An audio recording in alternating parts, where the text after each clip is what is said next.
선포되는 시간 되길 간절히 소망합니다. 회사들이 인재를 선별하는 방법들이 다양해지고 있습니다. 이제 스펙만 보고 뽑는 것이 아니라 실제적인 업무 능력까지 판단하고자 한다는 것입니다. 한국의 식품업체 중에 샘표라는 기업이 있습니다. 여러분 부엌 캐비넷 안에도 이 회사 제품이 한두 개 정도는 분명히 있을 텐데요. 샘표라는 기업에서는 그 회사 신입사원을 뽑을 때 최종 면접 단계에서 젓가락질 사용법을 테스트한다고 합니다. 무슨 신입사원을 뽑는데 젓가락질 테스트를 하냐 그렇게 이야기하실지도 모르겠지만, 젓가락질이 우리나라 고유의 음식 문화에 속하고 식사 예절의 기본인 것을 감안해서 식품회사의 직원이 되기 위해서는 필수라고 생각하는 것입니다. 블랙 야크라고 하는 아웃도어 스포츠 전문점 업체에서는 텐트를 치는 방법을 실질적으로 또 테스트한다고도 합니다. 한때 이곳 근처에 있는 구글 회사의 인터뷰 질문이 까다롭기로 유명한 적이 있었습니다. 저도 몇 가지를 들었는데 그 중에 하나가 스쿨버스 안에 골프공이 몇 개나 들어가느냐, 그런 질문을 한 적이 있었다고 합니다. 저도 순간적으로 당황해서 아무 대답도 못할 것 같은데, 회사 입장에서는 그 직원의 순발력과 논리력, 사고력, 창의력 같은 것을 판단하고자 한다는 것입니다. 이 세상의 많은 기업들이 이렇게 좋은 인재를 뽑기 위해서 여러 가지 방법들을 생각하고 또 고안해내고 있는 겁니다. 왜 그런 겁니까? 사람이 경쟁력이기 때문입니다. 하나님 나라도 마찬가지입니다. 하나님 나라도 사람이 중요합니다. 전지전능하신 하나님께서 모든 것을 다 하실 수 있지만 하나님께서는 우리와 함께 일하시기 원하십니다. 하나님께서는 우리 모두를 통해서 영광 받기를 원하십니다. 그렇다면 이 하나님께서는 하나님 나라의 확장을 위해서 하나님의 사람, 하나님께서 쓰실 사람을 어떻게 세우시느냐는 겁니다. 우리들 본인들도, 우리 각자들도 하나님께서 하나님께 쓰임받는 그런 욕구가 우리 안에 있습니다. 하나님께서도 하나님의 뜻에 따라 우리 각자의 인생을 사용하길 원하십니다. 하나님의 뜻과 우리 각자의 욕구가 만나는 그 접점, 어떠한 과정을 거쳐서 하나님의 사람으로 쓰임받을 수 있을지 오늘 본문이 그것을 설명하고 있습니다. 오늘은 그 과정을 한 가지씩 좀 살펴보기를 원하는데요. 가장 먼저 하나님이 쓰시는 사람은 하나님을 만나야 합니다. 사실 모세는 남다른 출생의 이력을 가지고 있습니다. 당시 애굽 왕은 이스라엘 자손이 너무나 강성해지니까 남자로 태어나는 아이들을 모조리 다 죽이라고 명령했습니다. 근데 모세가 태어났을 때 그 어머니가 모세의 얼굴을 보고 그 준수함을 보고 어떻게 해서든지 모세를 살려내려고 했습니다. 그때 사용했던 그 준수함의 히브리어 단어가 토부라는 단어입니다. 그 토부라는 단어는 좋다, 아름답다, 그런 뜻의 의미를 넘어서서 하나님의 뜻과 하나님의 계획과 하나님의 비전이 그 속에 담겨 있는 것을 보았다라는 뜻입니다. 창세기 1장에 보면 저희들 하나님께서 천지를 창조하시고 여호와 보시기에 좋았더라라고 이야기를 하죠. 그때 사용됐던 좋았더라가 바로 토부입니다. 그렇게 남다르게 태어났던 모세였습니다. 근데 그 모세가 처음부터 하나님께 사용받았습니까? 그렇지 않았다는 겁니다. 그 과정에 여러 가지 우여곡절이 있었습니다. 첫 40년은 애굽 궁정에서 훌륭한 교육을 받으면서 처음부터 아주 특별한 인재로 이렇게 자라나는 듯해 보였습니다. 하지만 애굽 사람이 히브리 사람을 치는 것을 보고 분노 가운데 살인을 저질하게 됩니다. 그 일로 인해서 궁정에서 나올 수밖에 없었고 미디안 광야 40년의 생활을 보낼 수밖에 없었습니다. 그리고 인생의 후반기라고 할 수 있는 나이 80에 이제 다다른 겁니다. 그런데 놀랍게도 하나님께서 모세를 사용하신 것은 모세가 이제 나이 들고 인생에 어떻게 보면 후반기이고 버림받았다고 생각했던 그 나이 80, 하나님을 만난 경험 그 이후였습니다.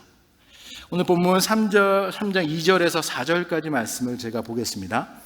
여호와의 사자가 떨기나무 가운데로부터 나오는 불꽃 안에서 그에게 나타나시니라. 그가 보니 떨기나무에 불이 붙었으나 그 떨기나무가 사라지지 아니하는지라. 이 모세가 이르되 내가 돌이켜 가서 이 큰 광경을 보리라. 떨기나무가 어찌하여 타지 아니하는고 하니 그때에 여호와께서 그가 보려고 돌이켜 오는 것을 보신지라. 하나님이 떨기나무 가운데서 그를 불러 이르시되 모세야 모세야 하시매 그가 이르되 내가 여기 있나이다. 살면서 저희들 중요한 것들이 너무나 많이 있습니다. 요즘 같은 세상에 우리의 외모도 중요하고 학벌도 중요하고 부모님의 배경도 중요하고 우리의 인격, 인간관계 다 중요합니다. 하지만 우리 인생 가운데 가장 중요한 것은 하나님을 만난 경험입니다. 하나님을 만나는 것이 모든 것에 우선합니다. 그 만남이 있어야 이 땅 가운데 나의 존재 이유를 알게 되고 하나님께서 계획하신 우리 삶의 뜻도 찾을 수 있습니다. 하나님을 인생에서 체험한 사람, 그 영광을 경험한 사람만이 하나님께서 쓰실 수 있는 겁니다. 여러분, 하나님을 만나기 전 모세의 삶은 어땠다고 했습니다? 그 모세의 삶은 버림받은 자였고 도망자였고 도피자였습니다. 그렇게 40년의 광야 생활을 한 자였습니다. 그렇게 아무 쓸모없던 버림받았던 모세였는데 하나님께서 그 모세를 만나 주었을 때 모세의 인생이 완전히 뒤바뀌어지는 인생의 전환점을 맞게 됩니다. 하나님과의 만남을 통해 이스라엘을 출애굽시키는 그 리더로 사용하시게 되는 겁니다. 모세뿐만 아니라 성경에 있는 많은 인물들이 하나님을 만나고 예수님을 만남으로 인해서 하나님께 쓰임받는 모습을 볼 수 있습니다. 야곱도 야복강에서 하나님과 씨름하면서 그 이후에 하나님의 축복을 부여받을 수 있었습니다. 베드로는 게네사렛 호숫가에서 예수님을 만나면서 이제 그냥 물고기가 아니라 사람 낚는 어부의 길을 걸어갈 수가 있었습니다. 바울도 다모색 도상에서 주님을 만남으로 인해서 그의 일생을 다 바쳐서 이방인들에게 복음을 전도하는 복음 전도자의 삶을 살 수 있었습니다. 하나님을 만나고 주님을 만나고 십자가의 경험을 체험했기 때문에 그들의 인생의 길이 열릴 수 있었던 겁니다. 우리들도 그 하나님을 만나야 될 줄로 믿습니다. 몇몇 분들에게는 제가 이미 말씀을 드린 적이 있는데요. 영국 캠브리지 대학 성서학 시간에 요한복음 2장을 선서학적으로 해석해 보라는 그런 시험 문제가 나온 적이 있었다고 합니다. 가나안 혼인잔치에서 물이 포도주로 바뀌는 그런 사건인데요. 한 학생이 한참을 고민하다가 딱 한 줄의 답을 적고 나갔다고 합니다. 그 한 줄이 뭐였냐면 물이 그 주인을 만나니 얼굴이 붉어졌더라. 물이 그 주인을 만나니 얼굴이 붉어졌더라. 짧지만 인상 깊은 의미 있는 그런 답이다라고 생각됩니다. 우리들 인생도 마찬가지이기 때문에 우리 인생들 정말로 맹물 같았던 그런 인생이었는데 주님을 만남으로 인해서 우리가 의미가 생긴 겁니다. 생명력이 생겨지는 것입니다. 가나안 혼인잔치 그 첫 번째 기적, 물이 바뀌어 포도주로 바뀌는 그것이 예수님께서 우리 인생 가운데 다가와서 우리의 삶이 변한 것, 이것이 우리 인생 가운데 가장 귀한 그런 기적이다라는 것입니다. 그 예수님을 만남으로 우리도 변화될 수 있고 우리도 의미 있어질 수 있고 우리도 주님으로부터 쓰임받을 수 있게 되는 것입니다. 사랑하는 여러분, 답답하고 막막하고 앞이 보이지 않는 인생들, 그 인생 가운데 길이 열릴 수 있는 방법은 하나님을 만나는 것입니다. 그 하나님을 만나는데 우리 믿는 자들에 있어서는 그 만남이 한 번으로 끝나서는 절대로 안 됩니다. 매일매일의 삶 가운데 말씀과 기도로 나아가면서 그 주님을 만나는 것들이 동행함으로 계속 이어져야 됩니다. 지난 주일 교회에 나올 때 펼쳤던 그 성경책이 오늘 처음으로 다시 펼친 성경책이다라고 이야기한다면 우리는 하나님을 전적으로 만나는 삶을 살았다고 이야기할 수 없습니다. 지난주부터 본격적으로 2019년도 가을학기 제자훈련이 시작됐습니다.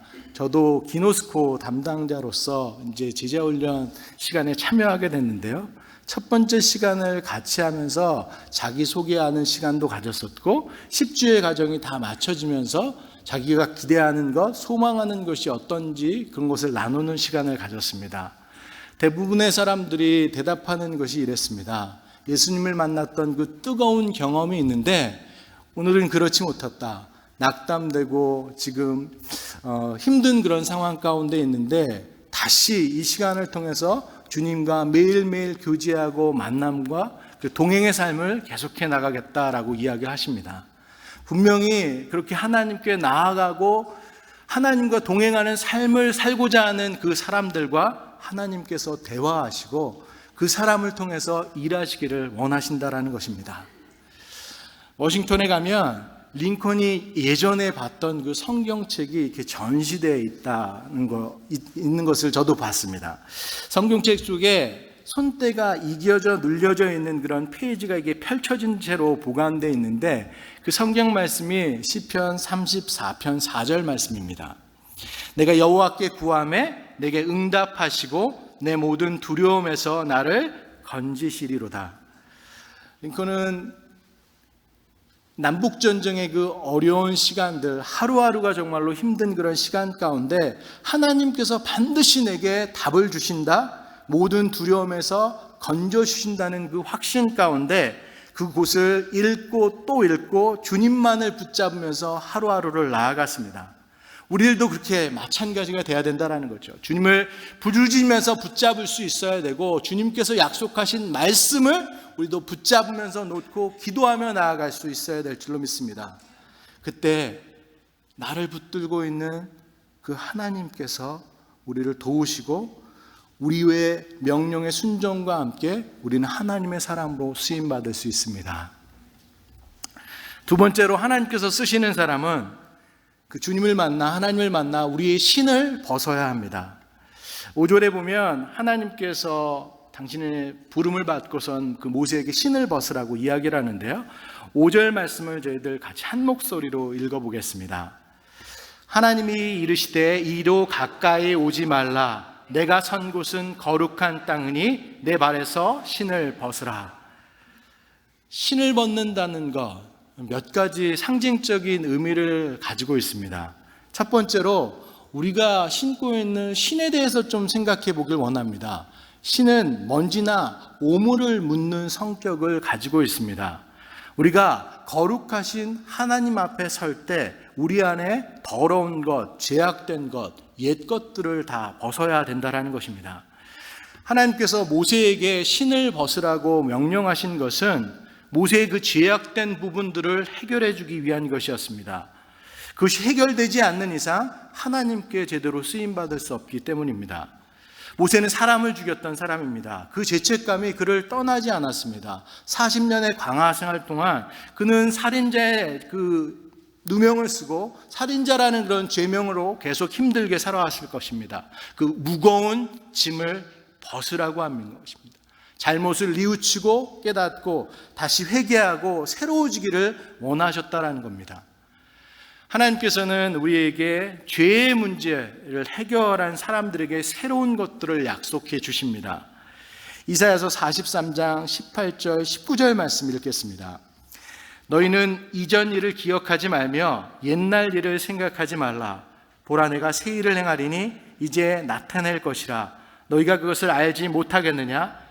반드시 내가 광야의 길을 사막의 강을 내리니. 성경 말씀 한 구절 더 보겠습니다. 고린도후서 5장 17절 말씀. 그런즉 누구든지 그리스도 안에 있으면 새로운 피조물이라. 이전 것은 지나갔으니 보라 새 것이 되었도다. 아멘. 저와 여러분 모두는 예수님을 인생 가운데 만났습니다.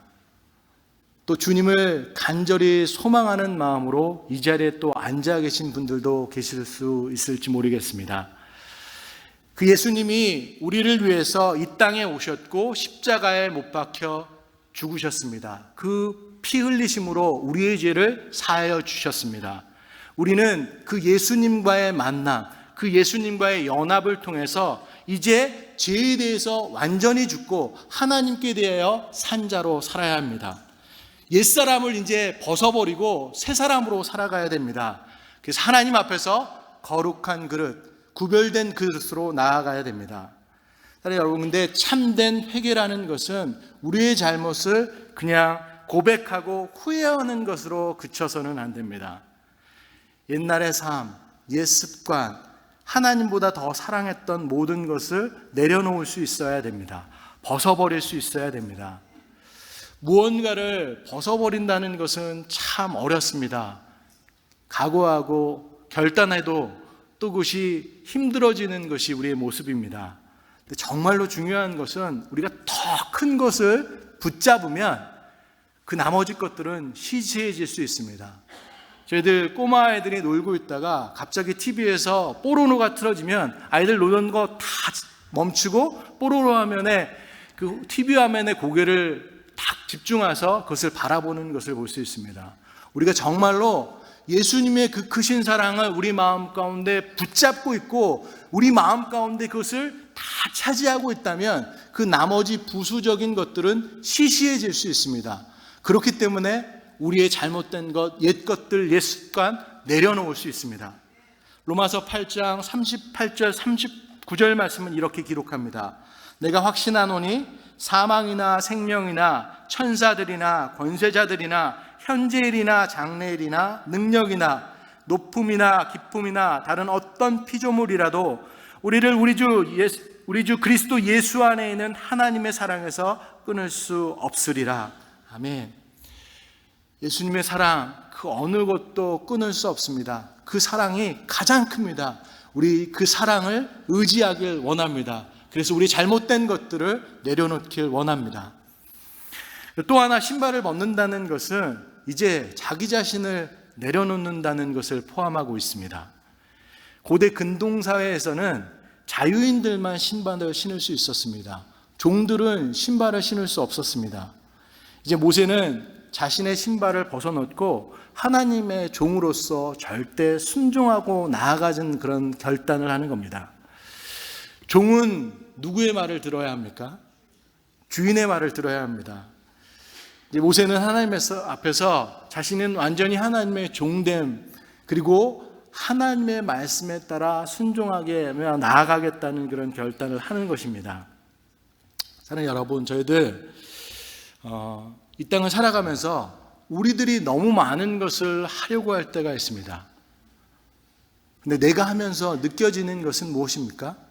내가 하면서 느껴지는 것은 한계고 그 안에는 지침이 있고 무너짐이 있습니다. 우리가 우리의 자녀들을 키워나갈 때 우리 마음대로 그 아이들을 다 만들어갈 수 있을 것 같다라고 생각할지 모르겠지만 그 가운데는 늘 한계가 있고 벽에 부딪히는 느낌이 있습니다. 그때 우리들이 기도해야 되는 것은 무엇입니까? 이 아이의 참 아버지 되시는 하나님께서 이 아이들을 인도하여 주옵소서 기도할 수밖에 없습니다. 하나님께서 이루시면 하나님께서 그것을 다 만들어 가실 수 있습니다. 반대로 우리들은 또 한편으로 우리는 아직 준비가 안 됐어. 난 너무 부족해. 자신을 너무 낮춰서 이야기하기도 합니다. 맞습니다. 우리는 너무 부족하고 연약하고 아직도 준비가 안 됐습니다. 하지만 그렇기 때문에 주님을 의지해야 합니다. 사랑하는 여러분, 우리 이렇게 기도하길 원합니다. 주님, 내 의지, 내 교만, 내 부족 주님 앞에 다 내려놓습니다. 주님이 내 삶의 주인이십니다. 주님, 제 안에 들어오셔서 제 대신 일하여 주옵소서. 그래서 내가 아닌 내 안에서 주님이 일하시는 것을 바라볼 수 있는 저와 여러분이 되길 원합니다. 성경에 있는 많은 인물들을 보면 하나님의 계획을 들었을 때 깜짝 놀라는 모습들을 보일 때가 있습니다. 오늘 본문의 모세도 그렇고 사사기에 나오는 사사 중에 한 명인 그 기드온의 모습도 그랬습니다. 놀랬던 이유는 내가 생각하고 있는 나의 인생의 계획들, 뜻보다 하나님께서 생각하시고 있는 내 삶의 계획과 뜻, 소명이 훨씬 더 크기 때문입니다. 사랑하는 여러분, 우리들도 마찬가지입니다. 하나님께서 우리들이 가지고 있는 그 좁디 좁은 시각과 생각들보다 훨씬 더 큰 뜻을 가지고 계십니다. 그래서 때로는 우리를 당황하게 만들고, 때로는 우리를 힘들게, 정말로 못할 것 같다라고 이야기할 수밖에 없을 그런 상황에 몰리게도 하십니다. 근데 저희들 종과 주인의 관계에서 다시 한번 생각해 보길 원합니다. 종은 주인의 생각들을 전부 다 헤아릴 수는 없습니다. 근데 주인이 이야기하는 것을 순종하면서 따라갔을 때 주인이 그리고 있는 그 큰 그림 속에서 일이 되어져 가는 것을 바라볼 수 있습니다. 사랑하는 여러분, 하나님께서 우리에게 정말로 큰 그림을 가지고 계십니다. 하나님께서 생각하시고 계시는 우리의 모습은 우리가 생각하는 그런 미운 오리 새끼의 모습이 아닙니다. 하나님께서 우리에게 가지고 계시는 계획은 정말로 멋진 흰색 깃털을 가지고 있는 백조의 모습입니다. 우리들 모두 하나님께서 우리의 인생 가운데 가지고 계신 그 큰 뜻을 찾고 그것을 이루어드리는 방법은 우리가 종이 되는 모습입니다. 주님께 온전히 우리의 삶의 주인의 자리를 내어드리고 주님께서 일하시는 것을 우리는 순종하며 따라가야 될 줄로 믿습니다. 종이 되었는데, 다 내려놓았는데 역전의 하나님께서 우리가 다 버린 것을 뛰어넘어서 더 크게 일하시는 것을 볼 수 있는 저 여러분 되길 원합니다. 마지막으로 하나님이 쓰시는 사람은 하나님께서 허락하신 소명을 붙잡아야 합니다. 하나님께서는 신을 벗은 모세에게 하나님의 소명을 이제 주십니다. 8절에서 10절까지의 말씀 제가 읽겠습니다. 내가 내려가서 그들을 애굽의 손에서 건져내고 그들을 그 땅에서 인도하여 아름답고 광대한 땅, 젖과 꿀이 흐르는 땅, 곧 가나안 족속, 헷 족속, 아모리 족속, 브리스 족속, 히위 족속, 여부스 족속의 지방에 데려가려 하노라. 이제 가라. 이스라엘 자손의 부르짖음이 내게 달하고 애굽 사람이 그들을 괴롭히는 학대도 내가 보았으니 이제 내가 너를 바로에게 보내어 너에게 내 백성 이스라엘 자손을 애굽에서 인도하여 내게 하리라. 여러분, 우리가 누구를 부른다는 것은 거기에 다 이유가 있습니다. 제가 내년 3월이면 이제 결혼 9주년을 맞습니다. 결혼 초기나 지금이나 제 아내가 저를 계속해서 부릅니다. 근데 20대 후반, 30대 초반 결혼 초기에 저를 불렀던 것과는 사뭇 다릅니다. 아내가 저를 부를 때 예전에는 사랑한다 라고 이야기하는 그런 경우 부름이 많았었는데 이제는 사랑한다라는 것이 아니라 주일 저녁에 이제 저를 부르게 되면 쓰레기를 치워달라고 부르는 경우가 많습니다. 저희 딸도 이번에 이제 고등학교에 입학했습니다. 14살인데 예전에 저를 부를 때는 아빠 힘내세요 뭐 이런 노래도 불러주고 아빠 사랑해, 아빠가 최고야 라고 이야기를 많이 했지만 지금은 핸드폰에 컴퓨터 게임이나 웹을 다운하는데 아빠 인증해 주세요라고 부르는 경우가 많이 있습니다. 부르는 것에는 분명한 이유와 목적이 있다라는 것이죠. 하나님께서 오늘 모세를 불러주셨습니다. 부르신 목적이 있었습니다. 이스라엘 백성들을 출애굽시켜서 이제 젖과 꿀이 흐르는 가나안 땅으로 인도하라고 지금 불러주셨습니다. 나이 80, 너무 늦은 나이라고 생각될지 모르겠지만 모세에게 있어서 그때가 바로 하나님의 때, 하나님의 시간이었습니다. 근데 모세의 반응은 어때요? 주저합니다. 그동안 실패의 늪 가운데 있어서 40년의 광야 생활 가운데 있어서 그런지 모르겠지만 자신감이 없었습니다. 마음속에 열등감이 있었습니다. 내가 누구간데 저는 못합니다. 나중에 저는 입이 둔한 자입니다. 절대로 못 갑니다 라고 이야기합니다. 그때마다 하나님께서 해주시는 말씀은 무엇입니까? 내가 너와 함께 하겠다고 이야기합니다.